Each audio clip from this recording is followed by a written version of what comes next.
এতদিন নাকি অনেক খুঁজতেছিলা? এতদিন নাকি অনেকেই খুঁজতেছিলা। এত সহজে খুঁজে পাইলে কি আর দাগি হয়? ক্যালেন্ডারে দাগ কাইটে রাখো, এই দাগির সাথে দেখা হবে ঈদে। ক্যালেন্ডারে দাগ কেটে রাখো, এই দাগির সাথে দেখা হবে ঈদে। কথা রাখলেন আফরান নিশো।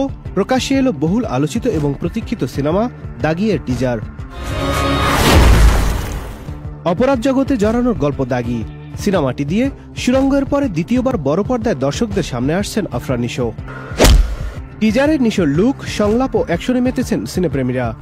প্রিয় শিল্পীকে এতদিন পর পেয়ে দর্শক হৃদয়ে যেন আনন্দ ফিরে এসেছে। অনেকেই বলছেন ঈদের আনন্দ দ্বিগুণ করে দিতেই এই দাগির আগমন। টিজারে আফরান নিশোকে বলতে শোনা যায়, জেলের দাগ একবার যা লাগছে সেই দাগি। এ সিনেমায় আফরান নিশোর বিপরীতে রয়েছেন জনপ্রিয় অভিনেত্রী তমা মির্জা, সুনেরা বিনতে কামাল, গাজী রাকায়েত, এলআর সীমান্ত সহ অনেকেই। ছবিটি পরিচালনা করেছেন স্বনামধন্য নির্মাতা শিহাব শাহীন। সব ঠিক থাকলে দাগি মুক্তি পাবে আসন্ন ঈদ উল ফিতরে।